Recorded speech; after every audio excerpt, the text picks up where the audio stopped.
સ્વાસ્થ્ય, શિક્ષણ અને સુરક્ષા કોઈપણ રાજ્ય સરકાર માટે સૌથી મહત્વના મુદ્દા હોવા જોઈએ, તો નાગરિકો માટે પણ એ સૌથી મહત્વના મુદ્દા હોવા જોઈએ. પણ આ બધું આદર્શ પરિસ્થિતિની વાત કરીએ છીએ. એક પંક્તિ છે કે દુઃખીના દુઃખની વાતો સુખી ન સમજી શકે, સુખી જો સમજે પૂરું તો દુઃખ વિશ્વમાં ન ટકે. પણ શું આપણે ખરેખર બીજાનું દુઃખ અથવા એમના પર આવી પડેલી આફતને સમજીએ છીએ કે કેમ? યક્ષ પ્રશ્ન સાથે શરૂઆતમાં જે વાત કરવી છે ચાંદીપુરા વાયરસની, અને પછી વાત કરવી છે આપણી શિક્ષણ વ્યવસ્થાની. નમસ્કાર, આપની સાથે હું દેવાંશી.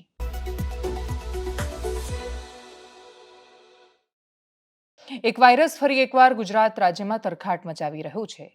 કહેર એટલા માટે કેમ કે સૌથી પહેલા ચાંદીપુરા વાયરસને લગતા કોઈ પણ સમાચાર તમને ડરાવવા માટે નથી, પણ જો તમે ડરીને જ સાવધાન થતા હોવ અથવા મૃત્યુઆંક સાંભળીને જ તમને જો એની ગંભીરતા સમજાતી હોય, જે આપણને બધાને એવું થાય છે.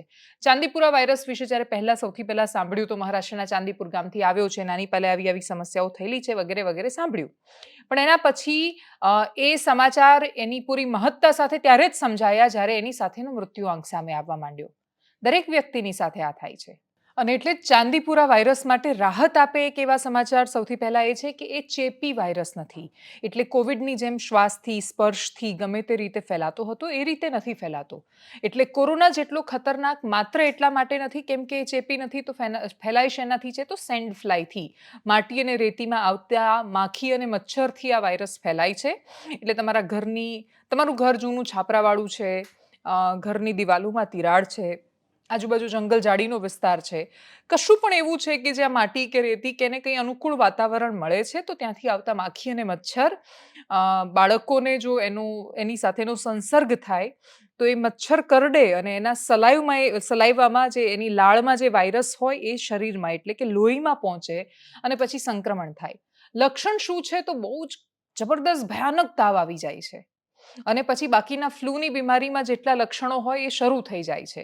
એટલે જો બાળકો, ખાસ તો 0 થી લઈને 14 વર્ષ સુધીના બાળકોને અસર કરે છે, અને બાળકો પર અસર કરતા વાયરસો માટે હંમેશા એટલા માટે ચિંતા કરવી જોઈએ કેમ કે બાળક રમવા જાય છે, બાળકો માટીમાં રમે છે, બાળક એ વાતાવરણમાં રહે છે કે જ્યાં આપણને ખબર નથી હોતી અને બાળક કુમળું હોય અને સૌથી વાલું હોય. હવે રાજ્યની સામે આવેલી તસવીરોની વાત કરીએ. એ તસવીરો એટલા માટે ચિંતાજનક છે, દુઃખદાયક છે કેમ કે વાયરસ એક જિલ્લા પૂરતો સીમિત ન રહેતા હવે મોટા ભાગે ફેલાયો છે. ગામડાઓ પૂરતો સીમિત નથી રહ્યો, મહાનગરોમાં પણ ફેલાયો છે. અને આપણે વાત કરી રહ્યા છીએ અને જે લેટેસ્ટ રિપોર્ટ આવ્યો ત્યાં સુધીમાં મૃત્યુઆંક 21 પર પહોંચ્યો છે. છેલ્લા થોડા જ દિવસોમાં આપણા 21 બાળકો આ દુનિયામાં નથી. 35 પર કેસની સંખ્યા પહોંચી છે. અમદાવાદમાં પણ વાયરસ આવી ગયો છે, રાજકોટમાં પણ આ વાયરસનો ફેલાવો થઈ રહ્યો છે, અને એ સિવાય ઘણા બધા શંકાસ્પદ કેસ એવા છે કે જેના પર મોનિટરિંગ ચાલુ છે. મહીસાગર જિલ્લામાં કેસ નોંધાયો, પંચમહાલમાં નોંધાયો, સાબરકાંઠા, દહેગામમાં પણ આ કેસ જોવા મળ્યો, એટલે કે ગાંધીનગરની આસપાસ પણ આ કેસ પહોંચી રહ્યા છે. સૌથી પહેલા આરોગ્ય મંત્રીએ આપેલી પ્રતિક્રિયાને સાંભળીએ અને પછી એના પર વિસ્તારથી વાત કરીએ. સસ્પેક્ટેડ જે ચાંદીપુરમના કેસો આપણને દેખાતા હતા એનો રિવ્યૂ કરવામાં આવ્યો. લગભગ 29 જેટલા સસ્પેક્ટેડ ચાંદીપુરમના કેસો આપણને જે જોવા મળ્યા એમાંથી આશરે નહીં પણ ચોક્કસ 15 જેવા દર્દીઓના મૃત્યુ થયા. દર્દીઓ મોટાભાગે નાના બાળકો, 4 વર્ષથી લઈ અને 14 વર્ષ સુધીના બાળકોમાં આ પ્રમાણ આપણને જોવા મળ્યું. આના પરીક્ષણો માટે આપણે પૂના ખાતે આ સેમ્પલો મોકલ્યા હતા, જેમાંથી હાલમાં 7 પરીક્ષણોમાંથી એક જ ચાંદીપુરમનું કન્ફર્મ આપણને જોવા મળ્યું છે. સામાન્ય રીતે આવા સંજોગોમાં અને ચોમાસાની પરિસ્થિતિમાં વાયરલ એન્સેફેલાઇટિસનું પ્રમાણ આપણને જોવા મળે છે. એન્સેફેલાઇટિસ એટલે કે મગજની અંદર તાવ આવવો, મગજમાં સોજો આવવો, અને એના કારણે થતા જે વાયરસથી સામાન્ય રીતે 4 થી 5 પ્રકારના આવા રોગો સંભવિત આપણને જોવા મળતા હોય છે. એ પ્રકારના રોગોનું લક્ષણ આપણા રાજ્યમાં જોવા મળ્યું છે, અને એના કારણે સમગ્ર જિલ્લાની અંદર ડીડીઓ, કલેક્ટરશ્રી, મ્યુનિસિપલ કોર્પોરેશનના અધિકારીશ્રીઓ અને સાથે CDHOને સૂચના આપી છે. ચોમાસાની રોગજન્ય પરિસ્થિતિની અંદર તમામ તાલુકાઓમાં દરેક જગ્યાએ જ્યાં માટીના ઘરો છે, કાચા ઘરો છે, લીંપણવાળા ઘરો છે, તિરાડો છે, એ તિરાડોમાં આ જે રેતની માખી જ્યાં એનું ઘર બની રહે એવી જગ્યાએ દવાનો છંટકાવ કરવાનો સાથે મેલેથિન પાવડરનો પણ છંટકાવ કરવા માટે આપણી જે ટીમો છે એ તમામ ટીમોને કામે વળગાડી અને આવતા સમયની અંદર સમગ્ર રાજ્યમાં તમામ જિલ્લાઓમાં તમામ તાલુકાઓમાં આપણે ડ્રાઈવ હાથે ઉપર ધરી રહ્યા છે, જેથી કરી આવતા સમયમાં મેલેરિયા, ડેન્ગ્યુ, ચિકનગુનિયા કે આવા કોઈ પણ પ્રકારના વરસાદી ઋતુના કારણે થતા રોગોમાં પણ આપણે કંટ્રોલ મેળવી. આરોગ્ય મંત્રીને એક પ્રશ્ન પણ પૂછાયો હતો કે રિપોર્ટ આવવામાં આટલી વાર કેમ લાગે છે, તો એનો જવાબ આપતાની સાથે જ એમણે કહ્યું કે અત્યાર સુધી જ્યારે એનું કલેક્શન કરવામાં આવે ત્યારે રિપોર્ટ માટે પુણેની લેબોરેટરીમાં મોકલવા પડતું હતું. હવે GBRCમાં એટલે ગુજરાત બાયોટેકનોલોજી રિસર્ચ સેન્ટરમાં એનો રિપોર્ટ કરવાની શરૂઆત થઈ ગઈ છે. એટલે હવે GBRC રિપોર્ટ કરશે એટલે બહુ ઝડપથી આપણી પાસે એના પરિણામ આવશે. આપણે કોઈ પણ આ પ્રકારની મહામારી સામે આવે છે, આ મહામારી નથી, સમસ્યા છે, પરંતુ આ પ્રકારની સમસ્યાઓ જ્યારે સામે આવે છે ત્યારે ઘણીવાર શરૂઆતના લેવલ પર એને સમજી નથી શકતા. આ કિસ્સામાં સારું એ થઈ રહ્યું છે કે ખૂબ શરૂઆતથી આને ગંભીરતાથી લેવાઈ રહ્યું છે અને એટલા જ માટે એનું ડસ્ટિંગ કરાવવાની વાત હોય કે કોઈ જગ્યાએ પાવડર ફેંકાવાનું કે એના ડિસ્ટ્રીબ્યુશનની છંટકાવની વાત હોય, એની શરૂઆત થઈ ગઈ છે. આ શરૂઆતને છેક સુધી સાચવવી એટલે જરૂરી છે કેમ કે આખરે વાત બાળકોની છે. તસવીરો ખૂબ પીડાદાયક સામે આવી છે. એટલે પંચમહાલ જિલ્લાની દેવાંશી હોય કે મહેસાણાનો યુવરાજ, આ બે માત્ર બાળકોના નામ છે. એ સિવાય અનેક બાળકો એવા છે કે જે યુવરાજ 1 વર્ષનો હતો, દેવાંશી 4 વર્ષની હતી અને છોકરીનો વિડીયો સામે આવ્યો. 4 વર્ષની એ છોકરી થોડા જ દિવસો પહેલા પાણીની પાઇપથી પાણી આવતા રમી રહી હતી અને હવે આ દુનિયામાં નથી. આ મોટા ભાગના લોકો ખૂબ સામાન્ય પરિવારોમાંથી આવે છે.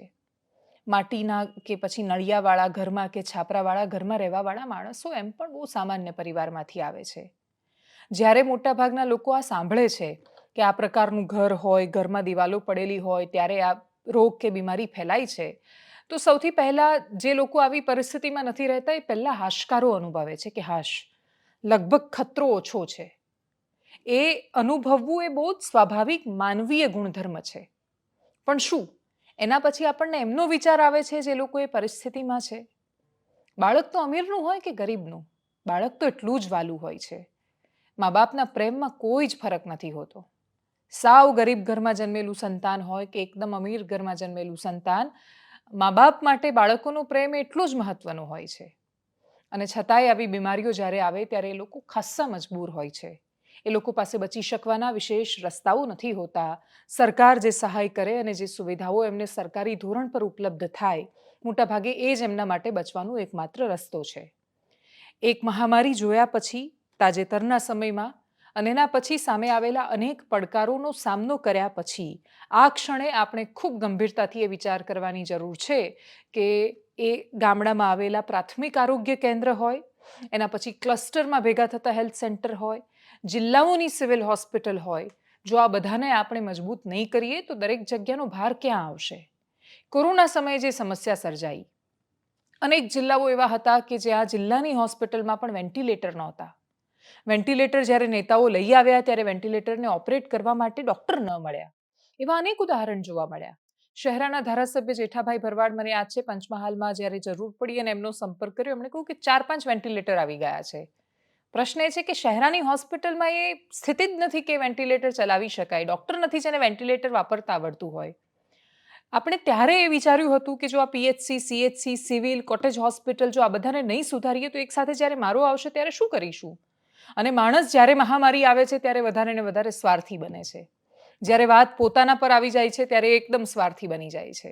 પોતાનાથી વિશેષ કોઈનું નથી વિચારતો ને એટલે જ આપણે અમદાવાદ શહેરમાં એવા નિર્ણય જોયા કે જ્યારે શહેરનું પ્રબંધન કરતા લોકોએ નિર્ણય લઈ લીધો કે અમદાવાદની બહારનું આધાર કાર્ડ હોય એટલે એ લોકોને હોસ્પિટલમાં એડમિશન નહીં આપવાનું. શું કામ? તો કે અમદાવાદવાળા ક્યાં જશે? તો એ જિલ્લાના કે શહેરના કે નગરના કે ગામના લોકો ક્યાં જશે કે જેમના ગામમાં દવાખાના નથી, જેમના જિલ્લામાં હોસ્પિટલ નથી, જેમના જિલ્લામાં હોસ્પિટલ છે તો ડૉક્ટર નથી. અનેક પ્રતાડનાઓનો સામનો કર્યો છે માણસે. અને બધું જોયા પછી માણસની સાથે રહેલો, આપણી સાથે જોડાયેલો સૌથી મોટો ગુણધર્મ સદગુણ જ દુર્ગુણ છે અને દુર્ગુણ જ સદગુણ છે. એ છે કે આપણે ભૂલી જઈએ છીએ. સારી વાત એટલે છે કેમ કે આપણે ખરાબ વાતોને અથવા એ યાદોને યાદ રાખીને વળગી નથી રહેતા. આપણે સમયને ભૂલીને ઊભા થઈને એ ધૂળ ખંખેરીને, હતાશાને ખંખેરીને, માનસ પર છવાયેલી ખરાબ યાદોને ભૂલીને આગળ વધીએ છીએ.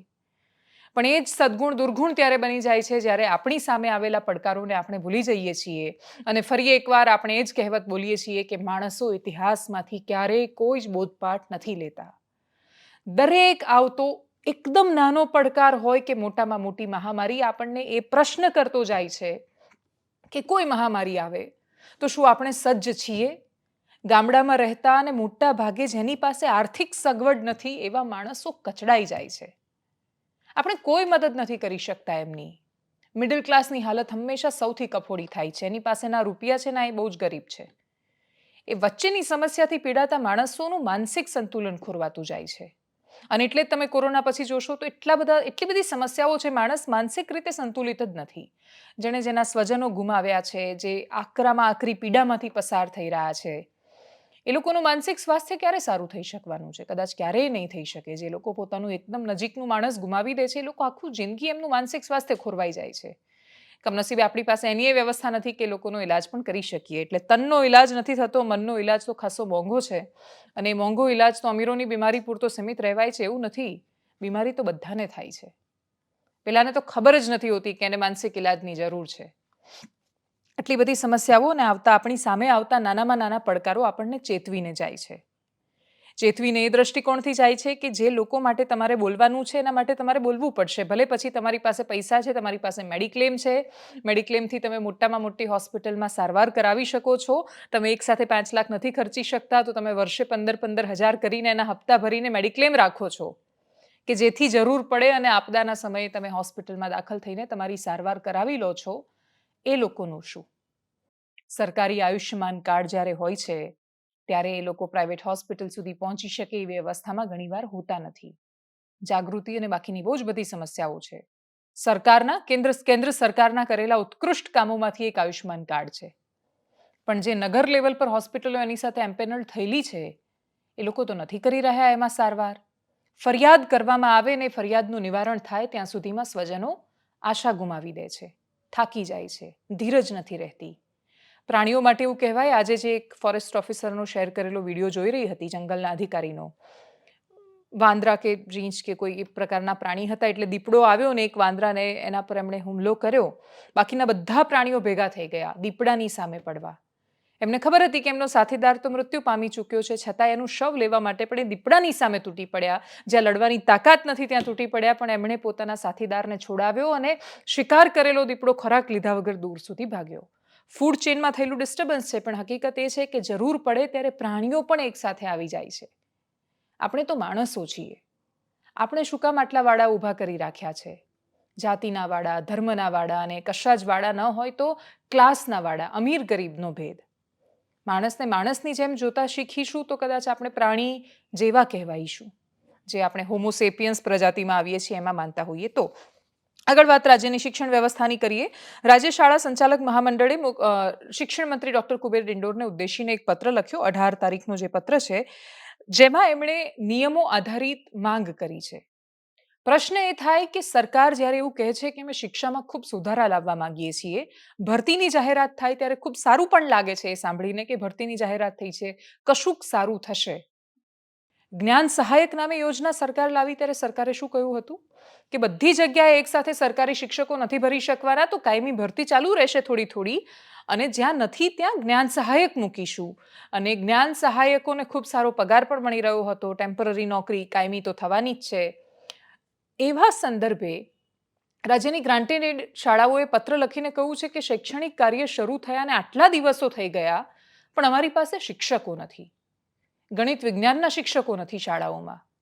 જ્યારે ગ્રાન્ટીનેડ શાળાઓમાં શિક્ષકો નથી જતા પણ બાજુની પ્રાઇવેટ સ્કૂલમાં ટીચર હોય છે, સ્કૂલનું કામ બધું શરૂ થઈ ગયું હોય છે, આ જોઈને એ લોકો કહે છે કે આ લોકોનું સાવ સરકારીને બોગસ ખાતું છે, આપણે એક કામ કરીએ, થોડા પૈસા થોડી ફી ભરી લઈશું પણ છોકરાને સારું ભણાવીએ. એવું માનીને એ લોકો પોતાના બાળકોને ગ્રાન્ટીનેડ શાળામાંથી ઉઠાવીને બીજી જગ્યાએ મૂકી દે છે. એની સામે લખેલા પત્રમાં રજૂઆત કરવામાં આવી અને એટલે જ એકદમ સંક્ષિપ્તમાં મારે તમને ગ્રાન્ટીનેડ શાળા, સરકારી શાળા અને પ્રાઇવેટ સ્કૂલ અને આ ત્રણેય વચ્ચેની સ્પર્ધામાં પ્રાઇવેટ સ્કૂલ શું કામ આટલી જબરદસ્ત રીતે આગળ વધી ગઈ એમાં ગ્રાન્ટીનેડની વાત સમજાવી છે.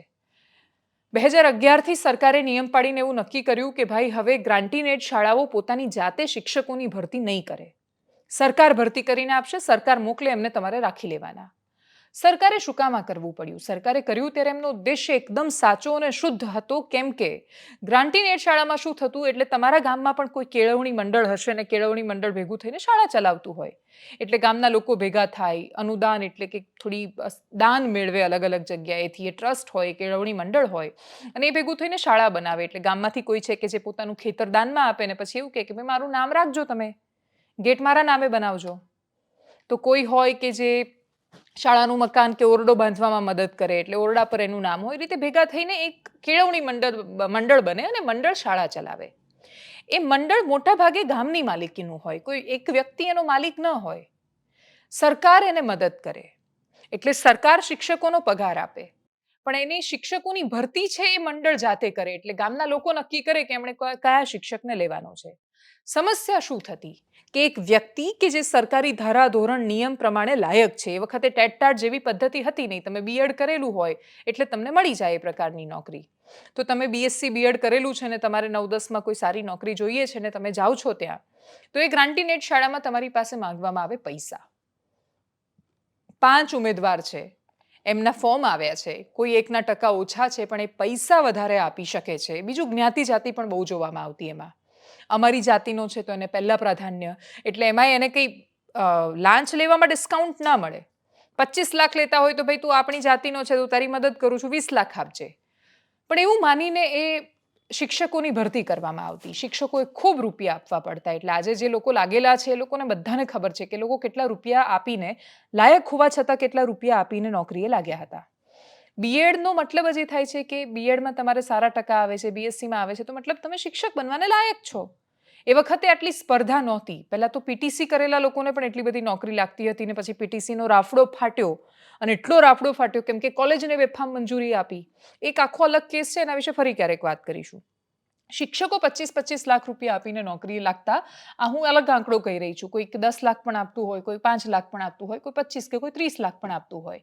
શિક્ષકો એવું વિચારીને રૂપિયા આપતા કે એકવાર આપી દો, આખી જિંદગીની શાંતિ થઈ જશે, રિટાયરમેન્ટ પછી પણ સરકારી રૂપિયા આપણને મળતા રહેવાના છે.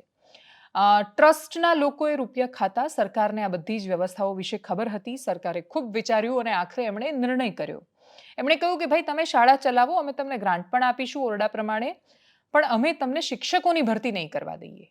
સરકારે નિર્ણય પોતાના હાથમાં લીધો, વ્યવસ્થા પોતાના હાથમાં લીધી. ખૂબ પ્રતિકાર થયો, ખૂબ વિરોધ થયો, અને છતાંય સરકાર મક્કમ રહીને એમણે 2011થી ગ્રાન્ટીનેડ શાળાઓને શિક્ષકો જાતે આપવાનું શરૂ કર્યું. સરકારનો ઉદ્દેશ્ય શિક્ષણ વ્યવસ્થાનો સુધારનો હતો. તો દરેક યોજનાઓમાં જ્યારે કોઈ પણ વિષય પર યોજના આવે છે તો એનો ઈરાદો જો હંમેશા સુધારનો હોય છે, તો એ સુધાર થઈ કેમ નથી શકતો? ગ્રાન્ટીનેડ શાળાઓ આજે 1-2 મહિના શરૂ થઈ ગયા શિક્ષણ કાર્યને, પણ એમને શિક્ષકો જ નથી મળ્યા. કાયમી ભરતી તો સરકારે બંધ કરી દીધી. એના પછી જ્ઞાન સહાયકોએ પણ નથી આપ્યા. પેલા લોકો પત્ર લખીને કહી રહ્યા છે કે ભાઈ અમને જ્ઞાન સહાયક આપી દો એટલીસ્ટ. કાયમી શિક્ષકના પણ ધારાધોરણ નિયમ હતા. વર્ષમાં 2 વાર જે લોકો રિટાયર થતા હોય એટલે એનું મહેકમ ભરીને એમણે મોકલવાનું કે આટલી ખાલી પડેલી જગ્યાઓ છે, અને મહેકમ જ્યારે ગાંધીનગર આવે ત્યારે એ લોકો પરવાનગી આપીને શિક્ષકો ભરી આપે. ટેટ-ટાટવાળા ભરી આપે, મેરિટ બહાર પડે એમ ભરી આપે. એવું કશું જ નથી થતું. ગ્રાન્ટીનેડમાં શું કરપ્શન બંધ થઈ ગયું? તો જવાબ ના છે. આજે પણ કોઈ પણ આચાર્ય કે કોઈ પણ હાજર થવા જાય ત્યારે કેળવણી મંડળ એવું પૂછે એમને કે સારું તો તમે શાળાને શું મદદ કરી શકો છો? ટ્રસ્ટથી ચાલતી શાળા છે, કેવી રીતે મદદ કરશો? એટલે આચાર્ય આવ્યા છે, સરકારી નોકરી એચટાટ પાસ કરીને આવ્યા છે, સરકારી નોકરીને લાયક છે એટલે આવ્યા છે, અનુભવ છે એમની પાસે એટલે આવ્યા છે. પણ એ મુખ્ય શિક્ષકની પાસે જ્યારે પૈસા માંગવામાં આવે ને, ઉદાહરણ તરીકે એ વ્યક્તિ એવું કહે કે મારી પાસે પૈસા નથી, તો એને જવાબ આપવામાં આવે સારું એક કામ કરો, ધીરે ધીરે આપજો, દર મહિને પગારમાંથી 5,000 કપાવી લેજો. એટલે હવે ઈએમઆઈ થાય છે કરપ્શનમાં. ઈએમઆઈમાં ધીરે ધીરે હપ્તે હપ્તે લાંચ આપો, પણ આપો, અમારું તરભાણું ભરો. એટલે ગ્રાન્ટીનેડ શાળામાં આજે પણ સમસ્યા અને પ્રશ્ન ચાલુ છે. પણ શું દરેક જગ્યાએ આવું છે? દરેક ટ્રસ્ટ આવું કરે છે? જવાબ ના છે. પહેલા પૈસા જતા હતા એ ખાલી ટ્રસ્ટને નહોતા જતા, કરપ્શન થતું હતું, પરંતુ છતાંય ગ્રાન્ટીનેડ શાળાઓ સારી રીતે ચાલતી હતી. કેમ કે બાળકો પર એ ભ્રષ્ટાચારનો બોજ મોટા ભાગે નહોતો આવતો. મંડળો સારામાં સારા શિક્ષકોની ભરતી કરી લેતા હતા, શાળા સારી રીતે ચલાવતા હતા, અને ગ્રાન્ટીનેડ શાળાઓનું ખૂબ મહત્વ હતું એક સમયે. દરેક ટ્રસ્ટ ચોર નહોતા, દરેક ટ્રસ્ટ કરપ્શન નહોતા કરતા, અને સરકાર પણ એમને સમયાંતરે મદદ કરતી રહેતી હતી. શિક્ષકોની એ લોકો ભરતી કરતા હતા, એમાંથી પોતાનું પેટ ભરતા હતા. પેટ ભરતા હતા મતલબ પટારું ભરતા હતા, કેમ કે પેટને 25 લાખ રૂપિયા એક શિક્ષકે જરૂર ન પડે. કરપ્શન તો હતું. સરકારે જે આશયથી શરૂ કરી એ યોજના એ પણ ખોટી નહોતી. પણ જો તમે ખૂબ સારા આશયથી એ યોજના શરૂ કરી છે, તો પછી શિક્ષકો આપો ને. શિક્ષક કમનસીબે નથી અપાઈ રહ્યા. ધીરે ધીરે સિસ્ટમેટિકલી સરકારી બંધ થઈ, ગ્રાન્ટિંગ બંધ થઈ, અને આજે આપણે એવી કગાર પર આવીને ઊભા છીએ કે પ્રાઇવેટ સ્કૂલ જેના એજ્યુકેશનનું એવું કોઈ જ સ્તર નથી, અને છતાંય સરકારી શાળામાં વાલીઓ પોતાના બાળકોને મૂકી નથી રહ્યા, કેમ કે એ ભરોસો તૂટી ગયો છે. એ ગ્રાન્ટીનેડ શાળામાં જો ગણિત વિજ્ઞાનના શિક્ષકો હોય જ નહીં, જ્ઞાન સહાયક પણ ન હોય, તો કયા વાલી પોતાના બાળકને મોકલશે? એમાં મુખ્ય વિષયોના શિક્ષકો, ગણિત વિજ્ઞાન જેવા શિક્ષકો ન હોય તો શું કરે? એ લોકોએ પત્ર લખીને રજૂઆત કરી છે કે 1-2 દિવસમાં અમને શિક્ષકો ફાળવી દેવામાં આવે. દરેક વખતે સરકાર આને નાની નાની ચૂક છે કે રહી ગયું છે કે આમ થઈ રહ્યું છે એવું માનીને ન ચલાવી શકે. સરખામણીએ જોવા જઈએ તો પહેલાના વર્ષોમાં જે રીતે શિક્ષકોની ભરતી થતી, તલાટીની થતી, જે હદે કરપ્શન હતું એ ખાસું ઓછું થયું. પણ પહેલા જે ગ્રાન્ટીનેડ શાળાઓ ચલાવતા હતા એમાં હવે મોટાભાગના લોકોએ પ્રાઇવેટ સ્કૂલ શરૂ કરી દીધી, અને એ ફી પણ ઉઘરાવી રહ્યા છે જબરદસ્ત. શહેરમાં તમારી એ પ્રકારે સ્કૂલ ચાલતી હોય તો તમે ફી પણ લઈ શકો બાળકો પાસે, અને તમને સરકાર પણ મદદ કરે. એટલે ચારેય બાજુથી પોતાના પેટ ભરવાના શરૂ થયા. બધા લોકો જ્યારે પ્રાઇવેટ તરફ કમાવા તરફ વળી ગયા, ત્યારે શિક્ષણ એ આ સમાજની જવાબદારી છે. સમાજમાં રહેલા એ બધા જ લોકો કે જેની પાસે પોતાના પૈસા છે, એ ગમે તેમ કરીને દરેક ગામમાં નાની નાની એક એક શાળાઓ શરૂ થાય. સરકાર થોડી મદદ કરે, થોડી તમે શરૂઆત કરો, અને ભેગા થઈને આપણે આ સમાજને સુશિક્ષિત બનાવીએ. એ તો પદ્ધતિ જ જતી રહી. જેની પાસે પૈસા ભેગા થાય છે એને ખબર પડે છે કે એક કા ડબલ તો પ્રાઇવેટ સ્કૂલમાં છે. સ્કૂલ ચલાવો, સારું માર્કેટિંગ કરો, જબરદસ્ત જાહેરાતો કરો, એટલે આપણને બાળકો મળી જવાના છે. પછી તો એ ઘેટા જ છે, પેદા થઈ જ રહ્યા છે. દર વર્ષે કેટલાક કરોડ પેદા થાય છે. તો પેદા થતા ભણાવવું એ હવે ફેશન છે, એટલે આવવાના જ છે ભણવા. શું ભણીને જઈ રહ્યા છે તો કોઈ જોઈ જ નથી રહ્યું. એના પછી 21 વર્ષ બિચારાને ફેક્ટરીમાં નાખી દીધા પછી એ ફેક્ટરીમાંથી આમ બહાર પડે છે ત્યારે બગ્ગા જેવો હોય છે બિચારો. શું કરે એ છોકરો? અને પછી દરેક વખતે એના પર ઢોળવામાં આવે કે એ લોકો આવા છે. આપણી આ શિક્ષણ વ્યવસ્થામાં સરકાર પોતાનું કર્તવ્ય ચૂકી, સમાજ પણ પોતાનું કર્તવ્ય ચૂક્યો, ગામના લોકોએ પોતાનું કર્તવ્ય ચૂક્યા, કેમ કે એમણે રજૂઆતો કરવાની, પ્રશ્ન કરવાના અને સરકારને ભરતી કરવા માટે મજબૂર કરવાનું બંધ કરી દીધું. એમણે જવાબદારી જ ન સોંપી. છેલ્લા કેટલાય સમયથી નવી ગ્રાન્ટીનેડ શાળાઓ ખુલી નથી રહી. બીજું, નિયમો બહુ જ અલગ અલગ છે. એટલે જો તમે સરકારે 2011માં મેન્ટેનન્સ પોતાના હાથમાં જ્યારે લઈ લીધું, એમણે શિક્ષકોની ભરતીનું મેન્ટેનન્સ પોતાના હાથમાં લીધું, ત્યારે લઘુમતી શાળાઓને એમાંથી બાદ આપવામાં આવ્યો. એટલે લઘુમતી શાળા છે તો એ પોતાની રીતે શિક્ષકોની ભરતી કરી શકે, અને ત્યાં આજે 25-25 લાખ રૂપિયા લઈને શિક્ષકો લેવામાં આવે છે. આશ્રમ શાળાઓ ચાલે કે આદિજાતિ વિભાગ વિકાસ માટે જે શાળાઓ ચાલે છે, ત્યાં પણ એ લોકો પૈસા લઈને ભરતી કરે છે. નિર્વિવાદ સત્ય છે, આખી દુનિયા જાણે છે. કોની છે એ બધી આશ્રમ શાળાઓ? તો નેતાઓ જોડાયેલા છે સત્તા પક્ષની સાથે.